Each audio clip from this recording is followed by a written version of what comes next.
বাঙালি বিবাহ অনুষ্ঠানে বিভিন্ন ধর্মীয় আচার অনুষ্ঠান পালন করা হয়ে থাকে, যা অনেক সময় কয়েকদিন ধরে পালিত হয়ে থাকে। বেশিরভাগ ক্ষেত্রেই বিবাহের অনুষ্ঠান শুরু হয় কাবিনের মাধ্যমে, অর্থাৎ বিবাহ নথিভুক্তকরণ এবং দেনমোহর ধার্যকরণ, এবং শেষ হয় বৌভাত। সাধারণত বরপক্ষের পরিবারের মাধ্যমে বৌভাতের আয়োজন করা হয়ে থাকে।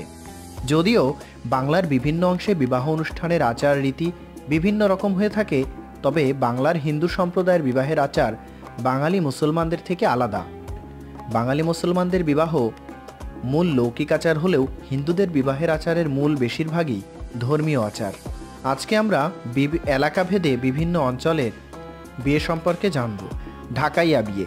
সাধারণত ঢাকা, বিশেষ করে পুরান ঢাকার বাসিন্দাদের ঢাকাইয়া বলা হয়। ঢাকাইয়া বিয়েতে আনুষ্ঠানিকতার বাহুল্য দেখা যায়।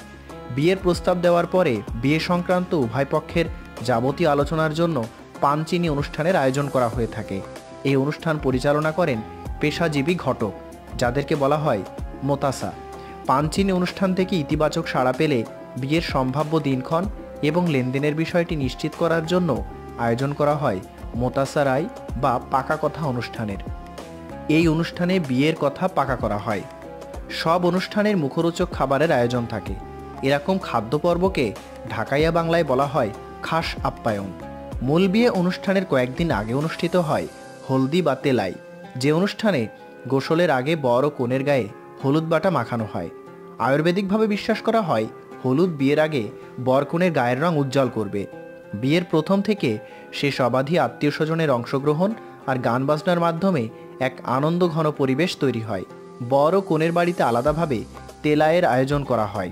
বরপক্ষ মিষ্টিসহ বিভিন্ন উপাচার নিয়ে কনের বাড়িতে উপস্থিত হন, তেমনি কনে পক্ষের লোক উপস্থিত হন বর পক্ষের বাড়িতে। এ সকল উপাচারের মধ্যে অবশ্য থাকে দুইটি বড় মাছ, যার একটি বরের প্রতীক, অন্যটি কনের। বরের প্রতীক মাছটির মুখে গুজে দেওয়া হয় একটি সিগারেট, কখনো মাছের মাথায় পরিয়ে দেওয়া হয় গামছা, আর কনের প্রতীক মাছটির মুখ ঢেকে দেওয়া হয় এক টুকরো কাপড় দিয়ে।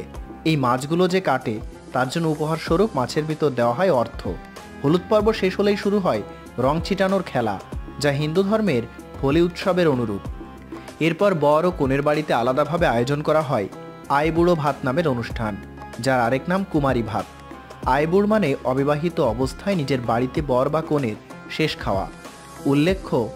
উল্লেখ বাহুল্য হলেও বলতে হয় এই অনুষ্ঠানেও থাকে প্রচুর খাবারের আয়োজন। এরপর আসে বিয়ের মূল আনুষ্ঠানিকতা। আগে কাঠ ছেপে দাওয়াত পাঠানোর রেওয়াজ ছিল না। এই কাজটি করা হতো লবঙ্গ উপহার দিয়ে।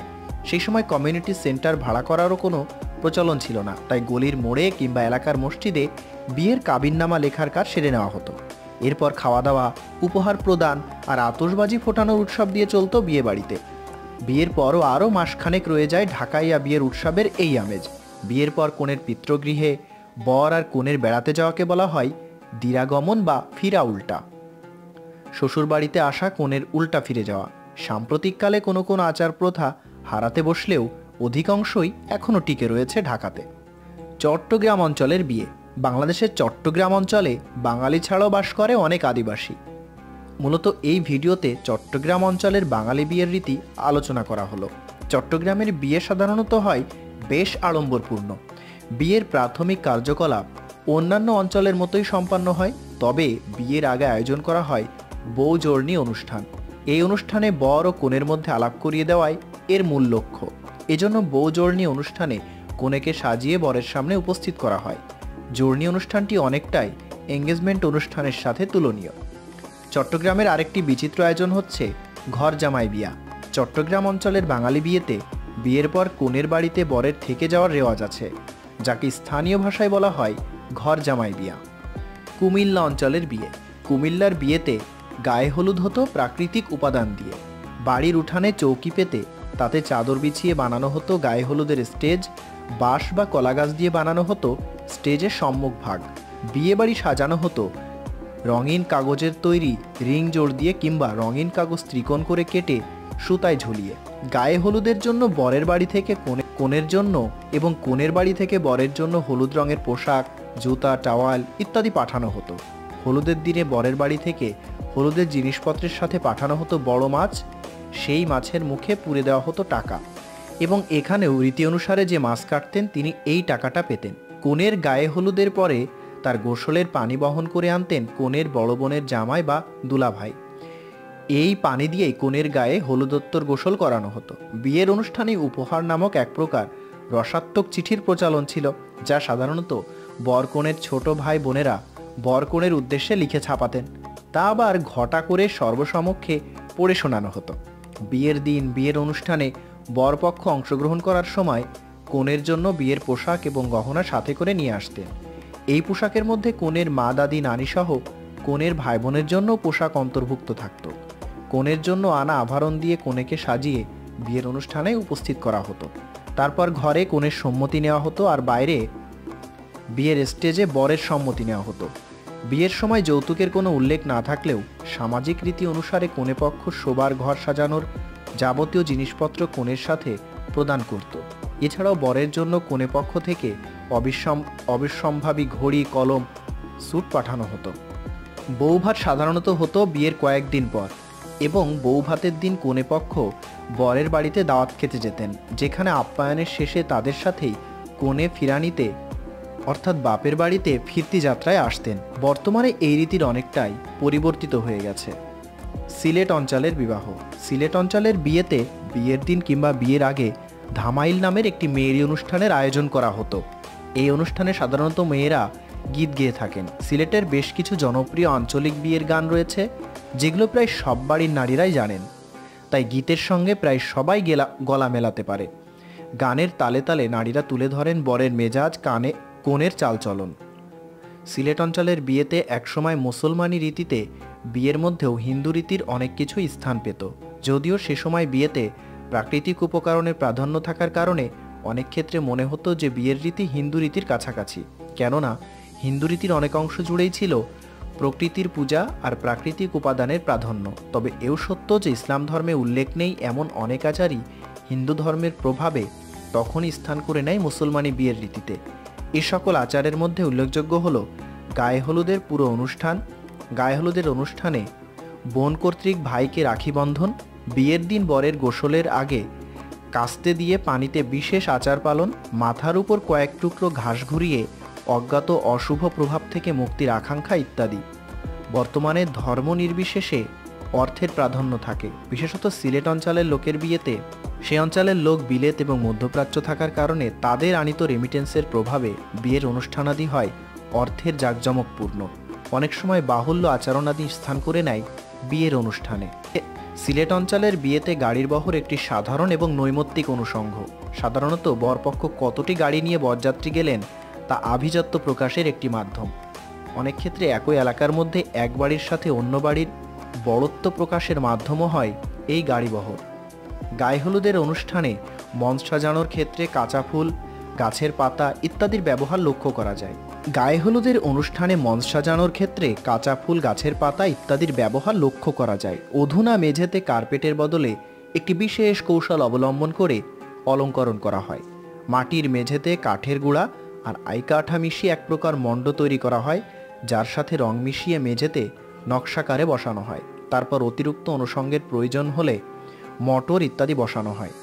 কিছুক্ষণ উন্মুক্ত অবস্থায় রেখে দিলে এগুলো জমে গিয়ে মাটিতে কার্পেটের মতো আবরণ ধারণ করে। এর দুপাশে ফুল, সাধারণত কাঁচা ফুল দিয়ে সারি তৈরি করা হয়। এই ফুল বেষ্টিত কার্পেট মাড়িয়ে বর বা কনে গিয়ে হলুদের মঞ্চে আসীন হন। বরের গায়ে হলুদের অনুষ্ঠানে কনেপক্ষ কিংবা কনেপক্ষের অনুষ্ঠানে বরপক্ষ অংশগ্রহণ করে না। আর বরপক্ষের গায়ে হলুদে কনে কিংবা কনেপক্ষের অনুষ্ঠানে বরের উপস্থিতি প্রায় নিষিদ্ধ এবং অনেক ক্ষেত্রে নিয়ম বহির্ভূত, এমনকি অমঙ্গল হিসেবেও দেখা হয়। এই অবস্থা ধর্ম নির্বিশেষে সকল বিয়েতেই দেখা যায়। সিলেট অঞ্চলের বিয়েতে কনেপক্ষ মেয়েকে বিয়ে দেওয়ার সময় সংসারের প্রয়োজনীয় সকল আসবাব তৈরি করে দিয়ে থাকে। ধারণা করা হয় একসময় সিলেটে যৌতুক প্রথা হিসেবে প্রচলন হয়, তবে এখন আর তা যৌতুক হিসেবে নয়, বরং একটা রেওয়াজ হিসেবেই কনেপক্ষের উপর বর্তায়। আবার তা না দিলে অনেক সময় বউকে শ্বশুরবাড়ির কথা শুনতে হয়, যা অনেকটা যৌতুক প্রথার অনুরূপ। তবে সম্ভ্রান্ত পরিবারে বউকে কথা শুনতে না হলেও কনেপক্ষের আসবাব না দেওয়াটাকে সামর্থ্যের অভাব ধরা হয় এবং তা একটা আর্থিক ব্যর্থতা হিসেবে ধরে নেওয়া হয়। রাজশাহী অঞ্চলের বিয়ে। রাজশাহী অঞ্চলের বিয়েতে থাকে পিঠার জয় জয়কার। বিয়ের কথাবার্তা ঠিক হওয়ার পর আঞ্চলিক গীতের তালে তালে বর কনেকে শশা বাড়িতে মিষ্টিমুখ করানো হয়। এই অনুষ্ঠানকে বলা হয় থুবড়া। সাধারণত ক্ষীর এবং আমধাসা রাজশাহীর ঐতিহ্যবাহী মিষ্টি পিঠা বিশেষ তৈরি করা হয়। এই মিষ্টি সাধারণত পাড়া প্রতিবেশীর বাড়ি থেকে তৈরি করে পাঠানো হয় বর কনের বাড়িতে। খুলনা অঞ্চলের বিয়ে। খুলনা অঞ্চলের বাঙালিদের বর আর কনেপক্ষের মধ্যে বিয়ের সময় অনুষ্ঠিত হতো আগে প্রীতি বাগযুদ্ধ, তাও আবার বাংলায় নয়। এই তর্ক চলতো পুরোপুরি ইংরেজিতে। এই ইংরেজি তর্কযুদ্ধই খুলনার বিয়ের স্বকীয়তা। বাড়ির প্রধান ফটকে বরপক্ষকে আটকে কনেপক্ষের লোকজন ইংরেজিতে কথোপকথন শুরু করে। তার জবাবে বরপক্ষকে উত্তর দিতে হয় ইংরেজিতে। শেষ পর্যন্ত যে পক্ষ তর্ক জ্বালিয়ে যেতে অপারগ হয় তারা পরাজিত হয়। মূলত এক পক্ষ অন্য পক্ষকে লজ্জা পাইয়ে দেওয়ার জন্যই এই প্রীতি বাগযুদ্ধ সংগঠিত হয়। ময়মনসিংহ অঞ্চলের বিয়ে। ময়মনসিংহ অঞ্চলে বাংলাদেশের অন্যান্য জেলার মতোই সামাজিক আচার অনুষ্ঠানের মধ্য দিয়েই বিয়ে অনুষ্ঠিত হয়ে থাকে। বিয়েতে বরের পক্ষ থেকে বরযাত্রী যায় কনের বাড়িতে। কনের বাড়িতে বরযাত্রীর গায়ে রং ছিটিয়ে দেওয়ার রেওয়াজ বহুদিনের। এই নিয়ে ঝামেলাও কম হয় না। তবে সাম্প্রতিক সময়ে এই রেওয়াজটিকে চরমভাবে নিরুৎসাহিত ঘৃণিত করা হয়েছে। বরপক্ষের আনা জিনিসপত্র নিয়ে ঘাটাঘাটি, সমালোচনা, রসাত্মক আলোচনা চলে কনে পক্ষের লোকজনের মধ্যে। খাওয়া দাওয়া ও বিয়ে শেষে কনেকে বরের বাড়িতে দিয়ে আসা, সেখানে মহিলারা অপেক্ষা করেন ধান, দূর্বা, চিনি ইত্যাদি নিয়ে কনেকে সাদরে গ্রহণ করার জন্য। পরের দিন কিংবা তৎপরবর্তী দিন তিনেকের মধ্যেই বৌভাত অনুষ্ঠিত হয়। মুসলিম সমাজে সাধারণত 2-3 দিন পর বর ও কনের মেয়ের বাড়িতে বেড়াতে যায় এবং হিন্দু সমাজে 8 দিন পরে যায়, যাকে দিরাগমন বা ফিরানি বলা হয়। কয়েকদিন সেখানে থেকে পুনরায় বর নিজের বাড়িতে ফিরে আসেন।